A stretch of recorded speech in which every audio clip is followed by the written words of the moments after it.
जो नाराज अरकान वाला एक ड्रामा चल रहा है ना ये पीटीआई के अंदर कि जनाब हम नाराज हैं कि इमरान खान की रिहाई के लिए कोशिश नहीं की जाती, भाई तुम आप कर लो। यानी ये कैसे हो सकता है?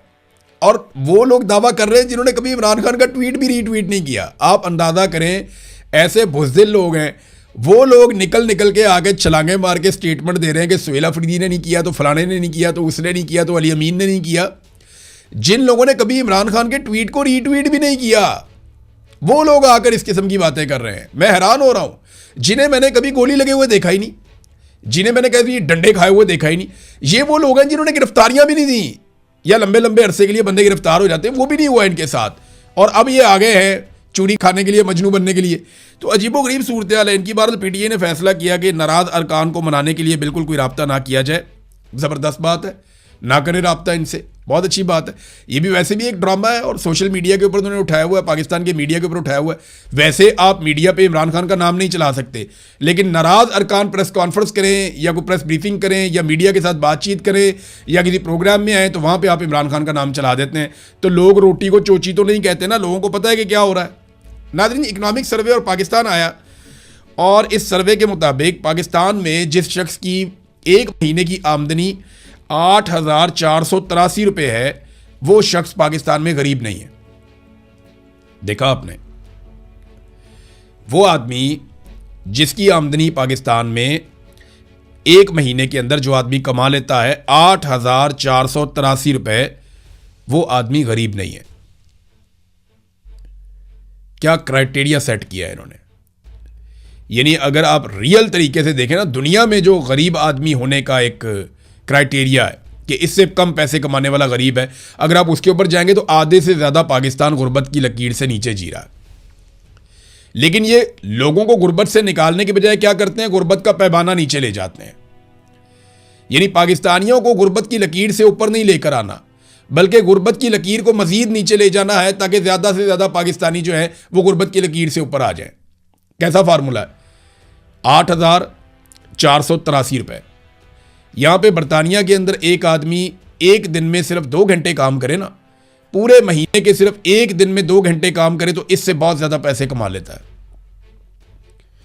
वहाँ पूरे महीने काम करने वाला आदमी जो 8 घंटे रोज काम करे और काम लगातार करे और पूरा महीना काम करे और उसकी आमदन हो 8,483 रुपये, तो वो गरीब नहीं है।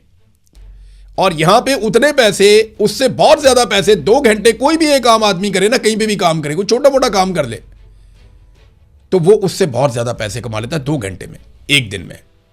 कितना फर्क है।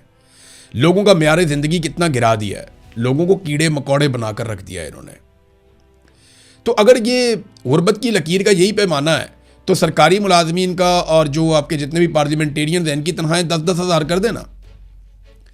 मेरा सवाल ये है कि फिर आपके मिनिस्टर 10 लाख रुपया क्यों लेते हैं, आपके स्पीकर 10 लाख रुपया क्यों लेते हैं, आपकी काबीना के मेंबर 8 से 10 लाख रुपया क्यों लेते हैं, आपके पार्लिमानी सेक्रेटरीज 10-10, 8-8, 7-7 लाख रुपया क्यों लेते हैं, वो लग्जरी गाड़ियां क्यों लेते हैं। अगर गरीब होने का पैमाना 8,483 रुपये है तो आप इनकी तनख्वाहें 10-10 हज़ार रुपया मुकर्रर कर दें, लेकिन नहीं करेंगे। वहाँ ये बहुत सियाने हैं, इनको पता है कि ये तो उनका चंद घंटे का खर्चा नहीं है। एक खाना खाने जाओ ना होटल के अंदर, आप 8 बंदे जाएं खाना खाने के लिए या 6 बंदों का कुंभा खाना खाने के लिए जाए होटल के अंदर, तो वो बिल बना के 4-5 हज़ार रुपये का आपके हाथ में कम से कम पकड़ा देते हैं। 10 हज़ार रुपये तो वैसे ही बातों बातों में बिल बन जाता है होटल में बैठ के, और ये कह रहे हैं कि गुर्बत की लकीर से नीचे, एक वक्त का खाना नहीं खा सकते आप बाहर अगर होटल में खा रहे हैं तो। इतनी गुर्बत पाकिस्तान के अंदर होगी। पूरे खित्ते में जो तालीम की सूरत हाल है वहां पे भी पाकिस्तान ने झंडे गाड़ दिए। एजुकेशन इंडिकेटर्स फ्रॉम HDI के मुताबिक पूरे खित्ते में तालीम के शोबे में हम सबसे पीछे रह गए ऑलमोस्ट। पहले नंबर पे अच्छी तालीम इस पूरे रीजन के अंदर ईरान की है, फिर श्रीलंका, मालदीव, भारत उसके बाद आता है, भूटान उसके बाद आता है, बांग्लादेश उसके बाद आता है, नेपाल उसके बाद आता है और फिर पाकिस्तान। पाकिस्तान के बाद सिर्फ एक मुल्क बचा है और वो है अफगानिस्तान, और पाकिस्तान का और अफगानिस्तान का ज़्यादा फर्क बचा नहीं है। यानी तालीम के शोबे में, तालीम में फैसिलिटेट करने में जो हालात हमने तालीम के शोबे में किए हुए हैं, जो बच्चों को हम तालीम देते हैं, पाकिस्तान इस पूरे रीजन में सबसे पीछे है। सिर्फ हमारा मुकाबला रह गया अफगानिस्तान के साथ। अगर अफगानियों ने थोड़ी सी मेहनत कर दी ना या अफगानियों ने थोड़ा सा जोर लगा लिया तो पाकिस्तान आखिरी नंबर पे चला जाएगा। ये हमारे हालात, हम एक एटमी पावर हैं इस मुल्क में, हमने एटम बम बनाया है, इतने बड़े बड़े नाम, इतने बड़े बड़े लोग, इतने बड़े बड़े ब्रांड पैदा किए हैं, और हमारी तालीम की हालत आपके सामने, तो मुल्क आगे कैसे जाएगा? हमारी प्रायोरिटी ही नहीं है, इन चीज़ों पे हमारी तवज्जो ही नहीं है। नाज़रीन, एक खबर आई है बल्दिया फैक्ट्री के हवाले से। सानिया बल्दिया टाउन के हवाले से अदालत ने ऑर्डर दिया और 2 MQM के जो साबिक कारकुनान हैं, 2 MQM के लोग हैं, उनको उन्होंने बरी कर दिया, बेनिफिट ऑफ डाउट उनको देते हुए। तो अब मुझे ऐसा लगता है, और उसके बाद जो है ना वो MQM के लोग हैं वो कुछ ट्वीटें करके ये कह रहे हैं कि जनाब हमसे माफ़ी मांगो, और हमसे कौन माफ़ी मांगेगा, हम पे क्यों इल्ज़ाम लगाया। मैं उस दिन वहाँ गया था जिस दिन सानिया बल्दिया टाउन हुआ था, मुझे याद है आज भी, 11 सितंबर 2012 का इंसिडेंट है।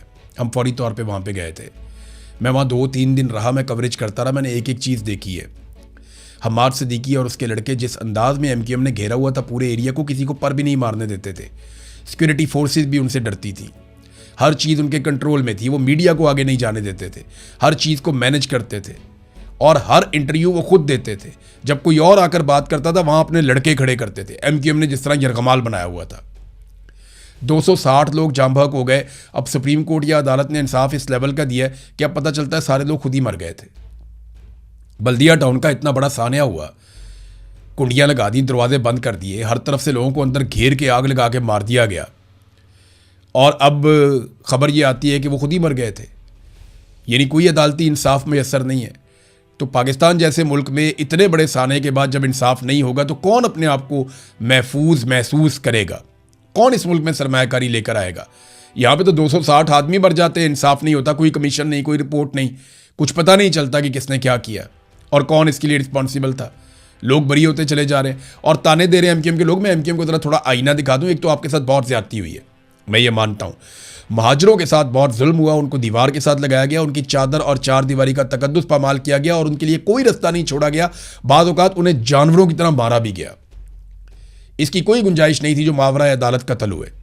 इन तमाम लोगों को अगर किसी ने जुर्म किया था तो अदालत में पेश करना चाहिए था, इन तमाम लोगों को कानून के मुताबिक सज़ा होनी चाहिए थी। लेकिन MQM भी एक दौर के अंदर पूरे फिरौनियत पे उतरी हुई थी। जिस तरह सेक्टर ऑफिस से फ़ोन आ जाता था, हर तरफ थरथल्ली मच जाती थी। इनकी राब्ता कमेटी का मीडिया के दफ्तर में फ़ोन आ जाता था, वहाँ पे सांप सूंघ जाता था। फिरौन के लहजे में बात करते थे ये लोग, मुझे अच्छी तरह याद है। मैं देखता था, इनका फ़ोन आता था, पूरे न्यूज़ रूम में एक आवाज़ लगती थी, MQM का फ़ोन, सन्नाटा हो जाता था बिल्कुल। लोग इतना इनसे डरते थे, हर चीज़ पर इन्होंने कंट्रोल किया था। भत्ता ये MQM वाले वसूल करते थे, अमन कमेटी वाले भी करते थे, पीपल्स अमन कमेटी वो भी करते थे, ये भी करते थे। इनकी आपस की लड़ाई में कितने जवान मारे गए, कितना कराची का नुकसान हो गया, कितनी लूट मार हुई कराची के अंदर। तो MQM बरी ज़िम्मा नहीं हो सकती। फिर इन्होंने डिक्टेटर के साथ मिलकर जिस लेवल का जुल्म किया वो भी हम अच्छी तरह जानते हैं। जो कराची के साथ इन्होंने किया एक डिक्टेटर के साथ मिलकर वो भी हम जानते हैं, और जो पीपल्स अमन कमेटी ने बाद में किया वो भी हम जानते हैं। तो ये कोई भी सक्का सवित्रा बनने की कोशिश ना करे। हाँ, यहाँ पे वो कह रहे हैं जनाब माफ़ी मांगी जाए, तो भाई माफ़ी तुम मांग लो ना पहले, जो कुछ पाकिस्तान के साथ किया, जो कुछ लोगों के साथ किया। तो यहाँ आवे का आवा बिगड़ा हुआ है। तो ये अफसोस मुझे इस बात का है कि इतने साल गुजर गए, आज 15 साल हो गए और इंसाफ नहीं हुआ। सानिया बल्दिया टाउन का फैक्ट्री का 260 लोग शहीद हुए थे। किसी अमीर आदमी का बच्चा मर जाता तो मैं देखता इंसाफ हो जाता। बिलावल की बहन के ड्रोन लग जाता है यहाँ पे आसपा जरदारी के, रोला पड़ जाता है, ब्रेकिंग न्यूज़, ये वो फलाना ढमकाना, बंदे उठा लो, मीडिया उठा लो, इसको उठा लो। तबैयाँ फेर दी थी इन्होंने। इनको जुकाम हो जाए तो पूरी दुनिया ये हिला देते हैं। और यहाँ पे 260 गरीब लोग जो घर से रोटी कमाने गए हुए थे, कोई जवाब देगा इसका? अब तक के लिए इतने, अपना ख्याल रखिएगा, अपने इस चैनल का भी। अल्लाह हाफ़िज़।